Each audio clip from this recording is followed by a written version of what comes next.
What's up, everybody? I'm Craig, and this is Make More Money Mondays, sponsored by TruckStop.com. This is my weekly show where I help you understand the market to maximize your potential. I'm sorry, I felt like I was choking because I just started to take a drink as I was popping on here. But anyways, for the month of January, we talked basically everything about direct shipper freight, or how to up your chances or increase your chances by getting freight directly from shippers. We talked about it so much, I think over 4 to 6 episodes, we probably all got tired of listening to it. So for February, March, we're actually going to dive, into the nitty-gritty of numbers and markets to better understand how freight rates can actually be predictable, especially as technology keeps advancing to make the market more transparent. And now today, I actually want to start the show by looking at a graph on the FreightWaves SONAR. And now I know initially graph sounds boring, but if you have been in the trucking industry for at least the last 2 or 3 years, we can all relate to this graph.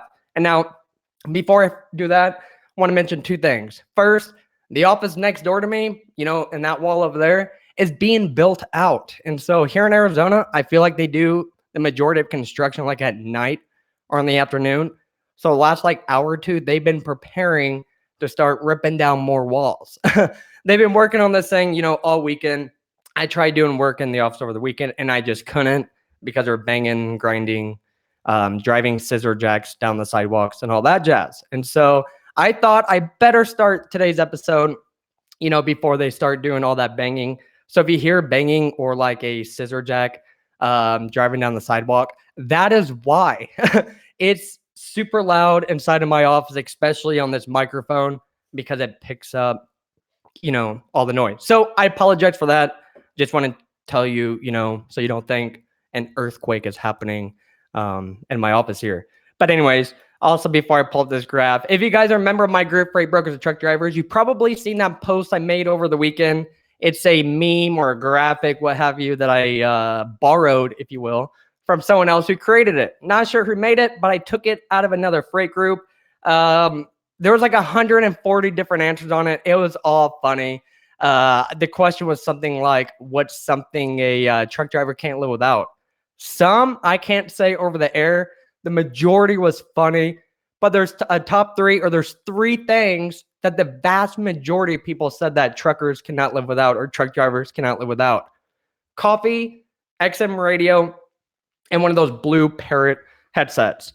I thought it was hilarious. I was thinking different things, but I mean, coffee, XM radio, and blue Parrot.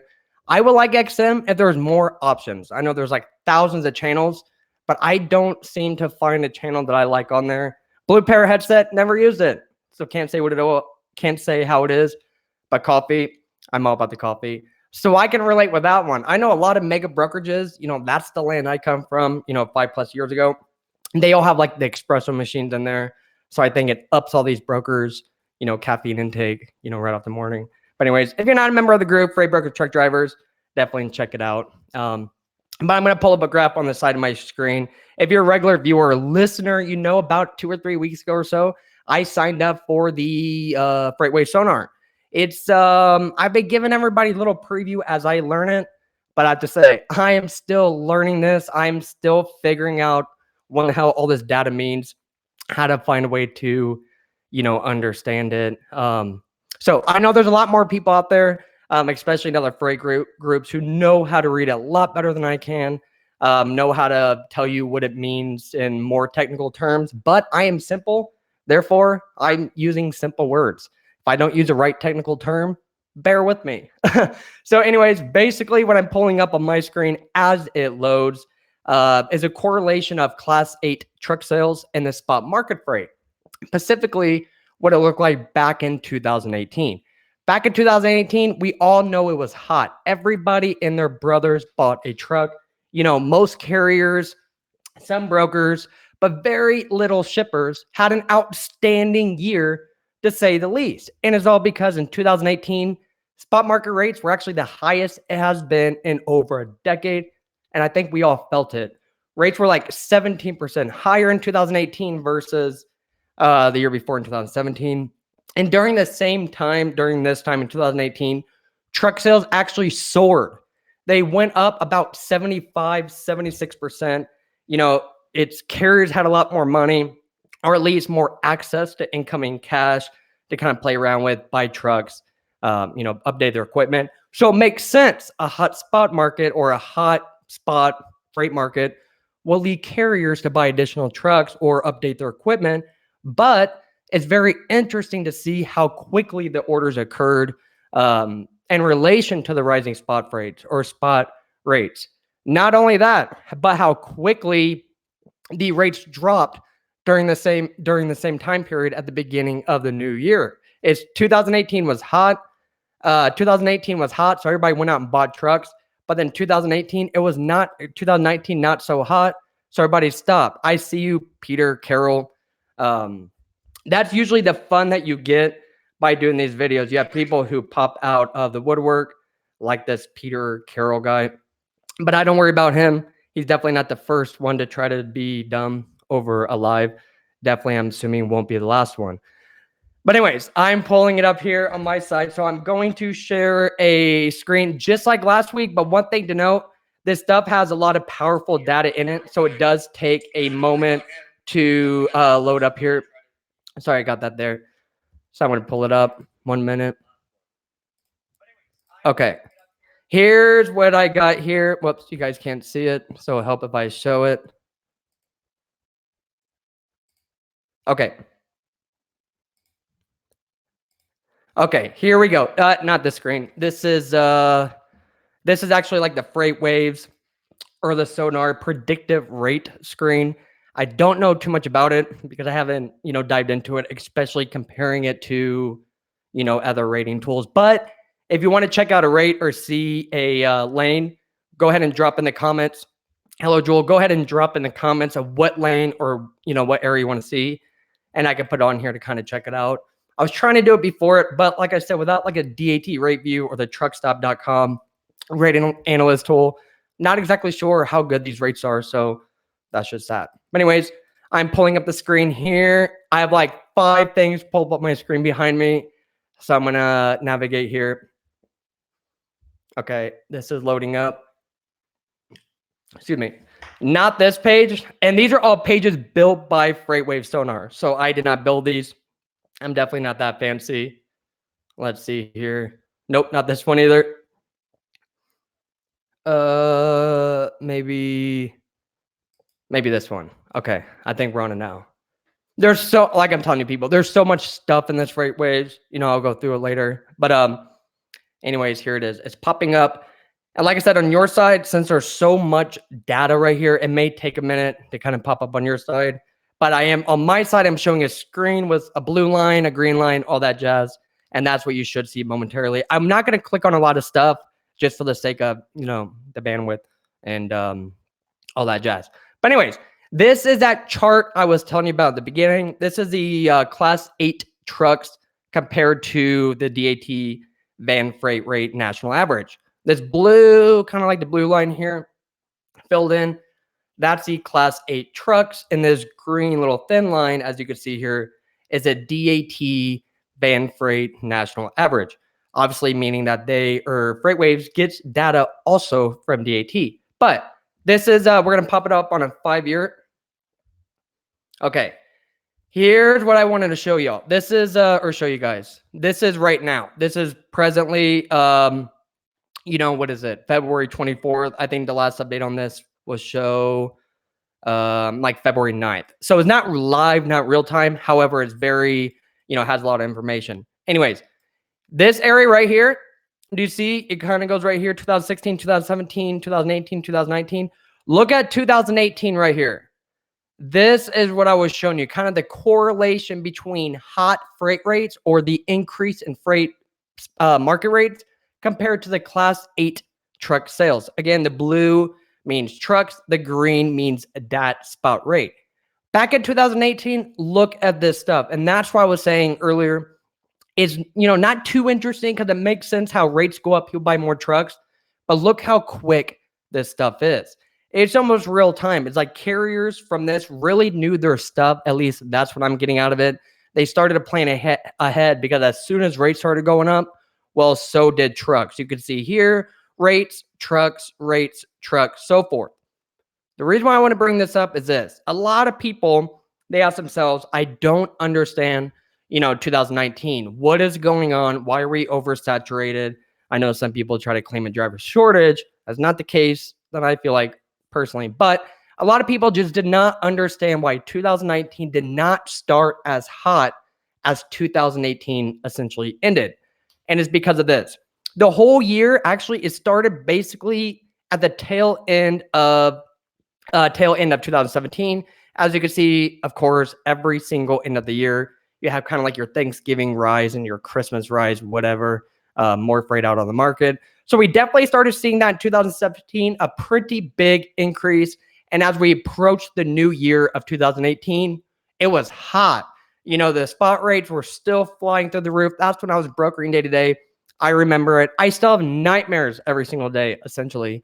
And I'm sure a lot of y'all do too, about how hard it was to get a truck off the spot market. But you could see it's extremely, extremely close between the rates and the truck sales. And I actually find that very interesting just by the fact that carriers were able to react so damn quickly, as you could see here. But anyways, towards the end of the year, outside of our regular Thanksgiving, Christmas little end of the year rush, if you will, the next year, starting, the beginning of the year in 2019, there was not much movement.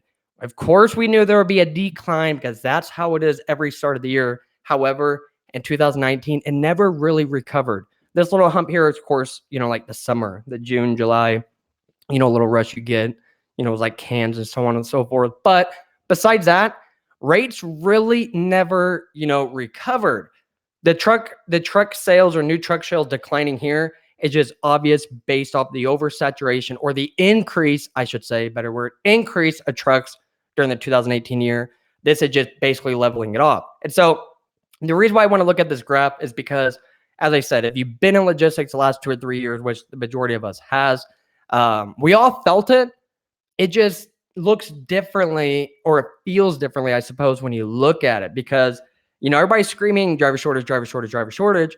Well, it could be the case of a quality driver shortage. But in this case, you see that I just feel like it's an oversaturated of equipment in the market. So in the beginning of the year of 2019, shippers just responded. They back in 2018, they opened up their shipper dock through a rock and probably hit, 15 trucks. Back in probably hit like 3 trucks that they could use. In 2019, they could do the same thing, but hit 10 trucks. Therefore, just supply and demand. And that's just how it works. So this graph, like I said, when I was doing my not little, it was like an hour long each time, my FreightWaves SONAR training, the training guy, he pulled this chart up and I was like, wow, because I was brokering during this time. I felt it, I knew it, but it was a little bit interesting to also see a chart showing the correlation between truck sales and market rates. And now I don't have too much to go off for 2020. Basically, all I know is what this chart is showing me. As far as I know, this chart has the most data than any other chart or any other provider currently in the industry because, FreightWaves has like billions of data points. I don't work for FreightWaves. I am not sponsored by FreightWaves. I'm a paying subscriber of FreightWaves. I know a lot of times I feel like I'm trying to sell this or sound like I'm selling this, but I'm really not. I pay like $175 for this, 0 discount on it. It's because I'm interested in the numbers because, numbers don't lie. I rather have facts than opinions because I can make my own opinions. I want to see the facts. And so that's why I pay it. But anyways, that's basically about the Class 8 truck sales and the DAD van freight on the national average. It's correlation together. But I want to also show you freight numbers. So I'm going to open up another chart. Bear with me. It's probably going to take a moment to load here. I think it's this one. Okay. May take a moment to load here. But as I'm pulling it up, this is kind of like at a glance for the outbound tender rejection. Let's see. Yeah, here we go. And what I like about freight numbers, freight numbers, when you look at it at a glance, it's kind of like, it's kind of like to making a quick determination of whose market is it anyways. And, every time I say that, whose market is it anyways?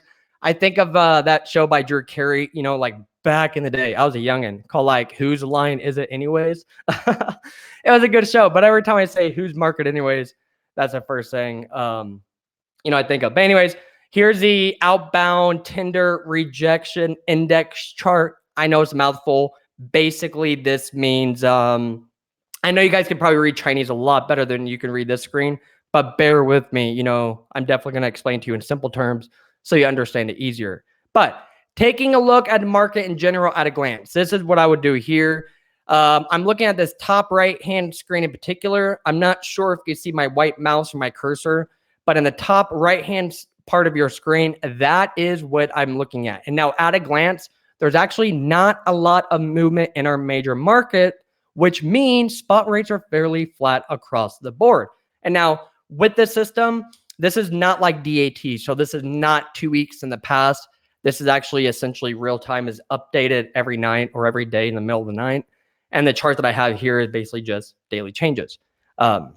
Anyways, so as you can see at the top right-hand corner, there's not a lot of changes. When there's major moves or major changes in freight, either up or down, good or bad, Sonar will actually highlight that market in a color. And as you can see here, that chart is mainly gray, indicating, again, very little change or no change at that. At least no major changes in the outbound tender rejections in those major markets. And now, if you work off the spot market, I know a lot of y'all are probably asking, well, what in the hell does this matter to me? If you work off the spot market, outbound tender rejections is one chart you want to look at, or at least one of the many charts you want to take a glance at, because that chart measures carriers' willingness to accept freight at contracted pricing. So if you're a carrier and if you have access to Sonar or something like this, or you ask me about an area, if there's an area with a high outbound tender rejection rate or number, that means it's more of a carrier market. That means shippers are going out, tendering loads, and carriers are rejecting them. And FreightWaves puts that there's either two ways of rejecting it: no capacity or low rates. And I'm going to say that a few times again because I had a lot of questions about it. Speaking of, after last week's shows, when I popped up the Sonar, I did receive a lot of Facebook messages from members asking how this outbound tender rejection number is measured. And I want to talk about that.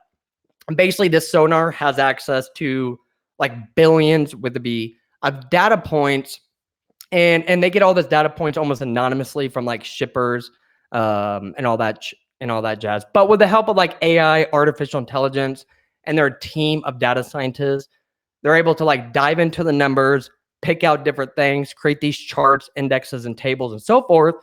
And for this one in particular, the outbound rejection rate, they essentially just look at the loads electronically tendered by shippers to carriers and measure the amount of loads that were rejected. Does that make sense? And like I said, when carriers reject loads, it's either one or for one of two reasons: no capacity, or that rate is way too damn low, and they rather get freight off the spot market. And it's usually the latter. It's usually people can always find a truck if the rate's right, but the rate's low, don't want it, rejected. Anyways, I just want to mention that. But going back to that chart in the top right-hand corner there, as I said, is basically full of grays, indicating not a lot of changes. I do see this Juliet market on the bottom. If you guys can see that, I'm going to try to zoom in. On the bottom, Juliet, Illinois, that one does have a little green, and that's when I want to talk about it. That one is showing the outbound volume volatility has increased, meaning they have an increase in outbound freight. However, as I look at the outbound rejection, there's not a lot of change in the outbound rejection, meaning more freight is actually being moved at contracted rates. That means, yes, there is an increase of freight out of the Juliet, Illinois market. However, as we can see clear as day from the data, rejection rates have not really moved. It's gray. It has not really moved. Therefore, that's indicating more of a contracted market and not a spot market or spot market that a lot of us want to be out right now. And now the Juliet market and other markets, in the upper Midwest there, Chicago, all that jazz.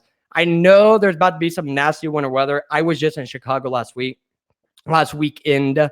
I know there's a lot of nasty weather coming up there, so that could, possibly mean why there's not a lot of opportunities. But from experience, and as you guys know, usually after winter weather or during winter weather or any weather event at that, usually that opens the door to more spot freight opportunities. So anyways, on this map, if you guys look to your left, my left, maybe that's your left too. This map, it's like the blue US, the blue United States of America right here. This is showing the outbound tender reject index. On this case, the darker the blue means a higher number of outbound tender rejects.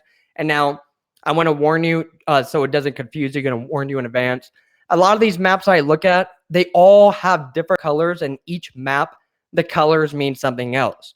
So don't look at this mean blue and blue means always good, because in some cases that doesn't mean good. But I'll explain to you each time.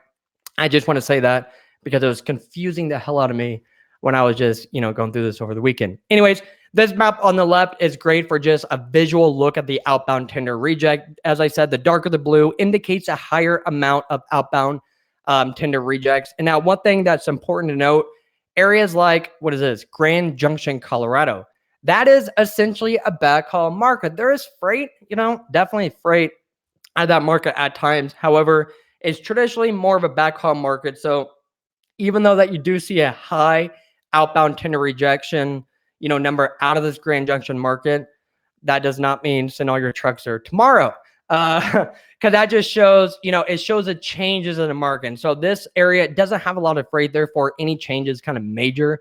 And so like that. But on the same token, if Atlanta, Atlanta's somewhere over here, if Atlanta, this little guy right here, if he was all blue or as blue can be, I'm probably sending my trucks to Atlanta because that means they have a high outbound tender rejection rate index. It means my spot trucks can go there and they can eat a lot, if you know what I mean. They can feast on that spot freight out there because it has the most changes. So that's very important to note, because as you look over here, like the North Dakota, South Dakotas, they look really, really blue, but you don't want to send your trucks there because they don't have a lot of freight there anyways. And you kind of know that by looking at the market share in the top right-hand corner of the screen. But that's basically about that. I'm just going to click on one, a good market here. There's Cedar Rapids. What's this one down here? Mobile, Alabama. I sound like I'm from the South. Mobile, Alabama. This Mobile, Alabama. As I said here, not a lot of market share down here, but there is an increase of freight volume here, as well as an increase of outbound tender rejection. Let's get this little guy off. So in the Mobile, Alabama area, if you're a truck driver and you get a truck down there, you ask for more money.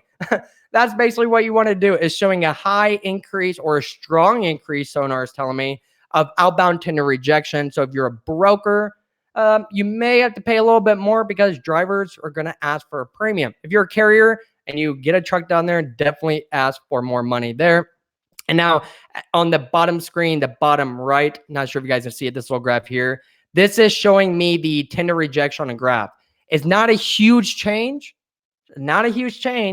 but it's dark blue because it's showing that's not the biggest market out there. But anyways, that's what I wanted to look at about the Juliet here. And now on the FreightWaves Sonar, let me get my screen one moment. Okay, on this FreightWaves Sonar, like I said, my screens, they were built by FreightWaves. Basically, they build them, and I click on them, and they populate my screen because I am not, I don't know everything about the FreightWaves Sonar or understand a lot. But this stuff shows you a lot of stuff. And now, I come from all sides of the industry. I started on the brokerage side, went to the shipper side, went to the carrier side, went back to the carrier, broker, carrier. I'm out of the game, essentially, or at least day to day. But what I like about this, because it gives me all the information for, each hat I may wear. Shippers have a lot of information, brokers have a lot of information, and so does carriers. And now, I talked about this last week as well. When I first heard of FreightWaves Sonar, let me just get me popped up here. When I first heard about this FreightWaves Sonar, I was kind of shocked that FreightWaves wasn't, approaching or getting more smaller carriers, owner of small fleets on the bandwagon.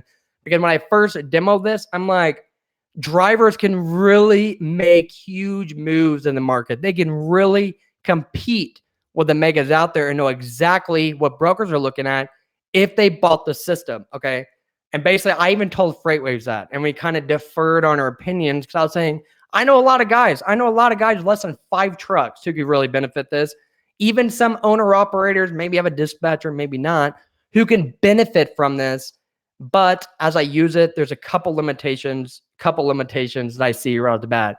This thing is a lot harder to navigate than what I thought. You have to really study this stuff for like years, months, not to learn it, not to understand it, but you have to know the market, or at least be familiar with the market from previous experience to really get an understanding of this. You have to at least know the big freight markets and all that jazz. But what I was going with that is this. In the beginning, I thought everybody should have this. I thought everybody should pay the $175 a month or whatever it is. Maybe it's lower, maybe it's higher than what I pay, but that's what I pay. But as I use it, man, if I was at a carrier or brokerage, I feel like I have to hire someone to stare at the screen all day so you can actually get work done. But nonetheless, that's why I have it, so members of my group can see it here. But anyways, I want to look at the head haul map. And now I'm going to explain it. A head haul essentially means areas that have more outbound freight out of. And so as this screen loads, I'm not going to click anything as it loads. I have a map on my left-hand side of the screen, as well as a map on the right-hand side of the screen. And now, if I was a carrier, these are the screens that I like. And now I never drove a truck. I don't look like a truck driver, do I? But I never drove a truck, but I did drive straight trucks. I definitely did drive sprinters. That's why I started off on the carrier side. But anyways, if I had this when I drove, straight trucks, I could see myself, making a lot more money back in those days because, hardly anybody made money back in those days, but I could have, because I would know what areas to go to, what areas to stay away from, and what areas I should just maybe look at for the next week to start planning. Anyways, on the left-hand side, it has some colors. We're going to go through it. White means no change or very little change. The far left-hand side, the red, is a negative. In this case, red is dead. And blue is good, which is positive. And so on this head haul map, basically for carriers, this is good for anything blue is where you want to go. Now, before I go further on the left side map, I want to talk about the right-hand side map here. On my right-hand side of the screen, right-hand side where I'm moving my mouse, this is the head haul volatility and changes, or a map that tracks the volatility and changes there. And the one on my left, this one here, left, that I was talking about first, this one's a weekly change. The reason why I have both up, because as I still learn the system, I want to see what markets are flipping back and forth all the time. Essentially in freight, very predictable.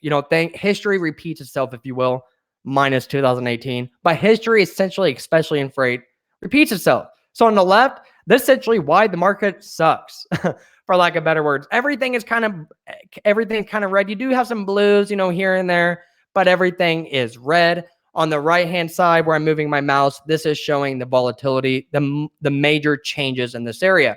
Now, since Friday, I've been kind of taking a glance at the Albuquerque, New Mexico market. No really rhyme or reason why, but it's because I'm showing a lot of changes, if you will, in terms of numbers on the graphs out of this area. And now from this chart in the head haul volatility, I am seeing that as green as green can get. Usually, or what that indicates, is a high or a strong increase in head haul, meaning it's more favorable to the carrier. But hold on with me there. On the left side of the map is showing me that as well. It's showing there's an increase in head haul, meaning it's more of a favorable area to carriers. But if you remember what I said earlier, just because it looks blue or looks good doesn't mean to send all your trucks there tomorrow in hopes to hit a lick or hit a great rate on every load out of there, because that's not the case. I mean, how much freight's actually in Albuquerque, New Mexico? I mean, I'm sure there's some, but probably not a lot. This is just basically telling me in the little areas, if you happen to get a guy there or you got sent there, at least you can visually see what you're working with on your way out. Luckily, if for some reason I knew someone going to Albuquerque, at least I could pop up on this map and say, oh, it's blue. That's good.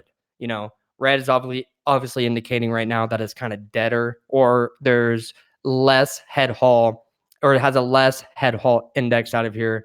You know, some parts of California is bluing up or becoming more blue, but the majority is still red there.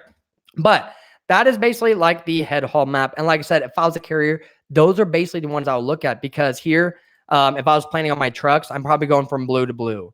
Not that close. You know, we need miles here. You know, blue to blue, something like that. It's blue to blue. You have a safer chance. You do, or you will have more competition in those areas.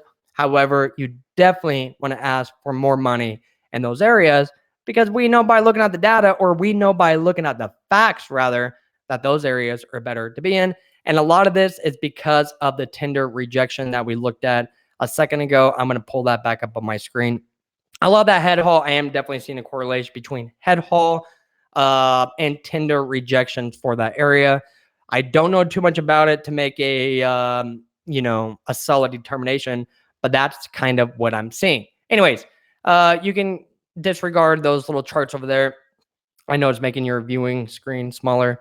Anyways, this map here that looks like camo, greens, reds, whites, darker greens, all that jazz. This is the outbound tender reject volatility map. Again, this is showing the major changes, or what markets have the most changes. And in this case, it is, I believe it's a daily. Like I said, it's almost real time, but it's actually a day behind, and they update like in the middle of the night or whatever. Again, white means no change.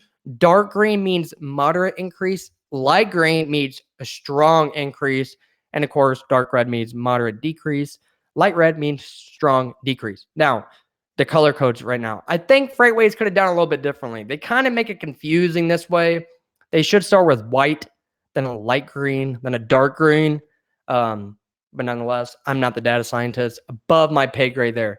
Anyways, on this map, this is showing, again, the outbound tender rejection volatility. At the beginning of the show, I talked about, if you're a carrier, you want to look for areas or work in areas that have a high outbound tender rejection, because that means more loads are being posted on truckstop.com or any other load board that's out there. Now, areas, again, with green means a strong increase of tenders being rejected. Shippers are sending this freight over to the carriers. They're saying, no way, post it, and I'll go from there.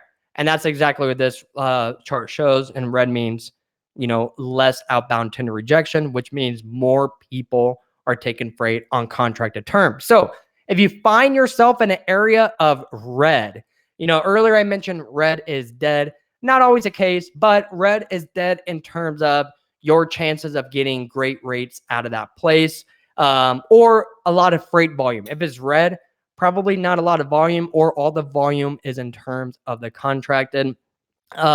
But if you find yourself in a red market, you definitely want to head on over to a green.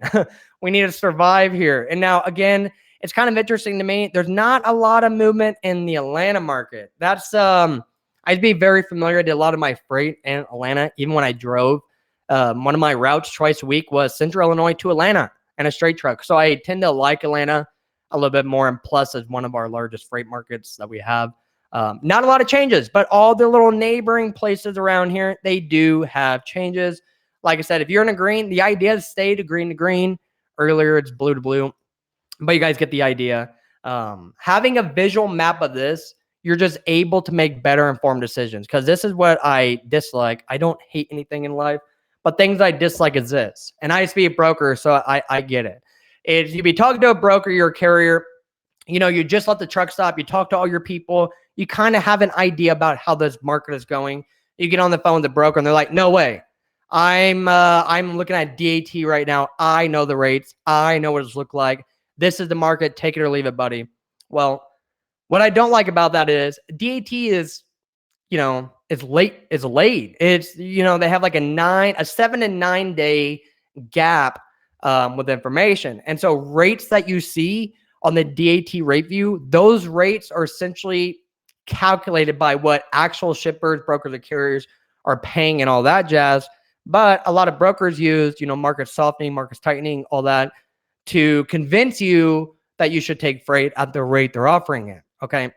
Now, here's what I don't like about that. Again, it's delayed. It's like 7, 9, even more days delayed. Therefore, what's happening now does not mean it's going to flip tomorrow. Just because the market sucks today does not mean it's flipping tomorrow. Well, systems like Sonar, like FreightWaves, it tells you what's happening today.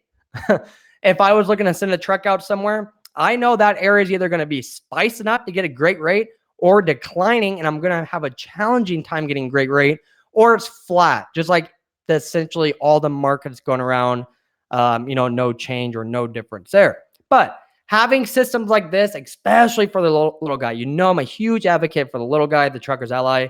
Having systems like this, you can arm yourself with facts when you're talking to these brokers. And that's why I like it. And, if I was a carrier or, dispatching, what have you, and I had a system like this and I was, buying freight on the spot market or whatever, this will be fun to use because I'm all about, reminding people that opinions are not facts. And so being able to tell exactly how it is by looking at real-time data, you cannot beat that. And that's why at the beginning, I'm like, whose market is it anyways? Well, right now by this, maybe not this screen, but another screen, you could see that, well, currently it is a broker's market, but as all things do, they flip. I don't know anything between now and produce season. I don't know if it's supposed to go up. Of course, we have a little uptick during March, but we see that every single year. That's the only reason why I know that. But my last saving grace, or the one thing that I'm looking forward to, is, of course, produce season. You don't need to be hauling berries and melons to take advantage of the produce season. And a lot of us know that. And that's why I like produce season, especially for carriers. When I was a broker, absolutely hated produce season. I called off days in produce season. Not really, but you get the point. On the carrier side, the produce season is awesome because all the brokers, all the carriers are tied up, all the reefers are tied up, hauling all that produce crap. But even if you're not a produce, you can definitely still take advantage of the spot market, which a lot of y'all do, which is great to get more cash flowing in to start preparing, for the next rush there. What would it be? I suppose the summer rush. But anyways, this is one map that we have not looked at. It'll be helpful if you guys can see it. Let me pop it up. Boom. Okay, as it loads here, this is the outbound tender volume index. Essentially what this measures is a volume of freight around the US. And now I don't use this screen too much because I use the chart on the previous map screen that we looked, just because I like to see everything in one shebang, not clicking everywhere and all that jazz. But this is outbound tender volume. This is mainly for brokers, I would say. I always try to find where, how broker tools can help carriers so they can use it and kind of, compete against it. But this one, is a little bit different. This is mainly for brokers. Carriers or larger fleets can definitely use it. But this map in top left-hand corner is indicating changes with outbound tender volume. So, of course, in this case, the darker the blue you can get means the highest positive change. The wider white, or the whitest white, indicates the lowest change here. And now, don't know what market this is right here. Oh, Birmingham. So in this case, Birmingham looks like it is, has an increased outbound tender volume. So as a broker, if I was a broker, one thing you do is just start seeing why, or is there anything that you could figure out why it's saying, oh, that's Atlanta. Why did I say Birmingham? I swore when I zoomed in, that little guy said Atlanta or Birmingham. Anyways, Atlanta, I stand corrected. So that market that's blue as blue can get is Atlanta. And what that is showing here, as a darkest blue color you can get on the scale, is showing that they have an increase in outbound tender volume. Obviously, outbound meaning freight leaving that area. And this chart that you guys can probably see on the right-hand side of your screen, this one that I'm hovering, it's a familiar chart from a chart we looked at earlier. That was on a different screen, but that just shows for the Atlanta market, they have almost 4% of the freight market share. That's why I said one of the biggest or largest freight markets. And of course, the outbound volume and the tender rejection. But as a broker, these are areas that you can be calling on for opportunities, especially if you're like a broker and agent, because shippers, there's a huge increase, or there's an increase in freight volume. So people are just looking to ship more freight. I had to watch what I say there because sometimes I mess up. And so more volume equals obviously means more freight. But again, that's when we're talking about the Juliet on the left-hand side of the screen. Just because it has more freight volume does not mean it's still beneficial to the carriers. And that's because more freight volume could also mean more contracted freight and not spot freight. And so that's one thing you have to look at. Before I really knew about this, my first couple of days, again, I'm still very green learning this. But my first couple of days, I'll look at a market and be like, boom, it's blue. We're doing good. Send all your trucks there. So I started looking, well, if it doesn't have a high outbound tender rejection, there's probably not going to be a lot of loads posted on the load boards, even though there's an increase in freight volume. And that's why I like looking at these screens here. And now I apologize. My comments are not posting up in my system here. I use this broadcasting system, links to everything up so I can see the comments. It's not working. So I'm beginning to see your comments here. I'm going to go through here. I see everybody. Hello, Jennifer. Hello, Dante. Amy. Hello, everybody. Robert. Robert Arlington asks, how does FreightWaves get a system like this and DAT can't? Great question. Well, I think it's by the intentions, okay? Is DAT, I think they're going to get something similar, okay? But DAT, they're like a load board. They started up as Dial a Truck back in probably when I was in diapers. I don't even know when. But a long time ago, they started out the Dial a Truck. They're essentially a load board. From being one of the biggest or the largest load boards, they started adding more features like the rate mate or the rate analyst, lane makers, onboarding, all this stuff. So to answer your question, Robert, I think they're probably going to come out with something. It's just FreightWaves right now, obviously they have the most powerful data, and that's because of the billions of data points. I'm assuming if DAT or even truckstop.com wanted to create a system like this, they will also have to get access to all those data points, because as we know now with DAT rate view, all of that is basically internal information. DAT is not going out, to different shippers. Well, they are, but not to all the ones FreightWaves is.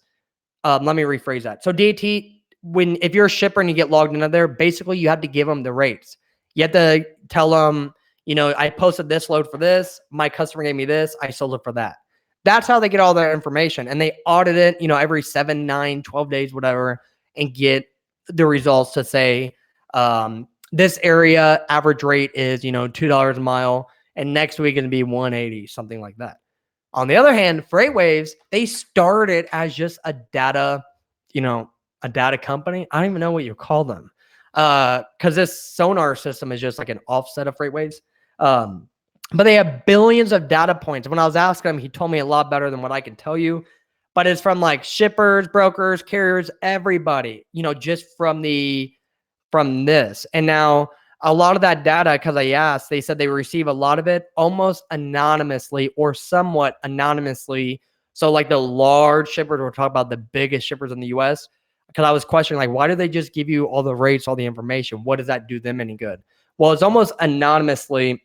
And so that's how they're able to do it so accurately, is because the people who submit the rates and all the information, like I said, it's almost anonymously. So they're not worried about people going after their customers like a lot of these other tech companies and other emerging freight, companies. I'm always very cautious, when I'm talking to a freight tech guy and they're like, oh, we just need access to your data. I'm like, for what? Data's gold. Like, what are you going to do with my data? You could buy my data if you want to look through it, but data's gold. And so great question there, Robert. Yeah, Reed. Reed is from FreightWaves. He answered there. FreightWaves is a data company with the media arm. There we go. I know FreightWaves. I was trying to see how they are. I think they have like FreightWaves, like their events and stuff, because I know they're huge on doing those events and stuff like that. Their data, and of course the media, which is like their YouTubes and all of their podcasts. They have a ton and all their media out there. But anyways, that's basically with these maps. And like I said, as I learn more about the sonar, you guys will too. And when I first signed up with this, I was very hesitant of talking about it without quite understanding exactly. I kind of feel a little bit like a new freight agent or like a new dispatcher or someone coming new to the industry, where it's easy for everybody else to read and understand it, but you having or being inexperienced, it's like overwhelming, intimidating. That's where I'm at right now. Every question I answer or every question I ask to my training guy, I feel like it's a dumb question, because the moment he answers, I'm like, I can see, how that makes sense. And that's what I'm doing. And so the whole point of why I pay for this thing is to help you guys out. A lot of y'all ask me questions a lot, and I know it's just you guys are desperate. You just want to know what is going on in the freight market on like an overview look. And it's hard to get answers. I tell you guys all the time, I start my day by watching or reading transport topics. I have a few things I watch on FreightWaves. I drive to the office listening to different podcasts, FreightWaves being one, your favorite freight broker to give my news is another, so on and so forth. That's what I do to get an overview of what is going on in the whole market as a general. Now, I had nothing to, compare rates to or anything like that. I knew nothing about the market because I'm no longer a broker. I stopped that about less than a year ago. I've been doing videos for over a year. So when I stopped brokering day to day, well, I kind of lost a lot of insight. So that's why I'm excited to have this sonar so I can start providing more insight as I learn how to talk about it more. So anyways, like I said, we went through the Class 8 trucks. We just showed about the correlation of spot market rates increasing by the truck sales. As I mentioned, that chart was introduced to me when I was having my FreightWaves training last week. I thought it was awesome because if you're a broker, you felt it. If you're a carrier, you made a lot of money. And if you're a shipper, you're pulling at your hair wondering why, what was going on. And we saw that. We visually saw what the market did. So I thought that was pretty cool. I like looking at numbers, so that's why I thought it was pretty cool. But I hope you guys did too there.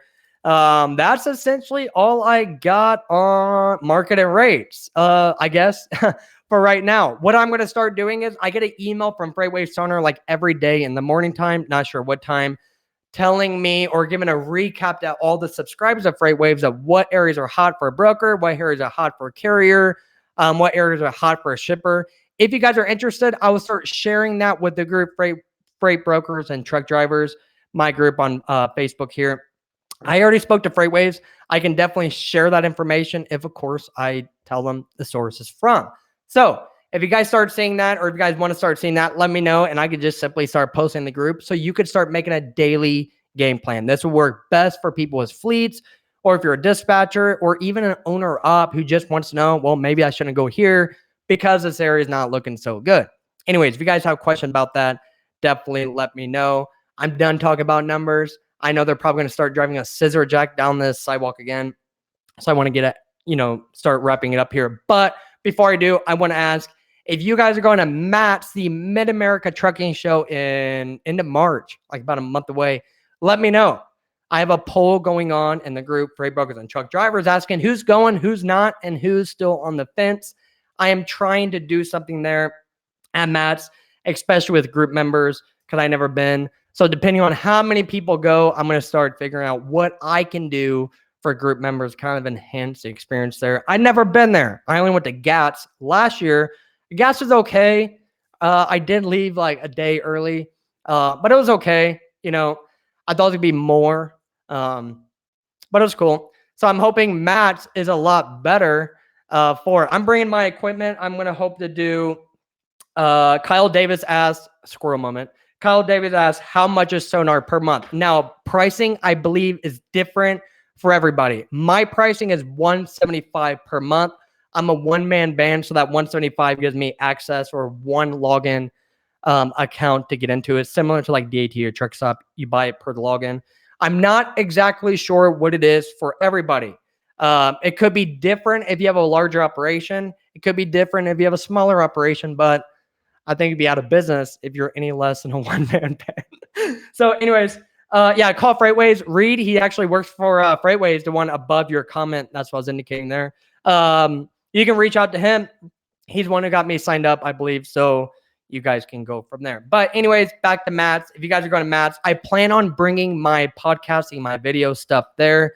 I am going to be hanging around the truckstop.com booth. And so hopefully I can get set up there. I haven't asked yet, but that's just my plans.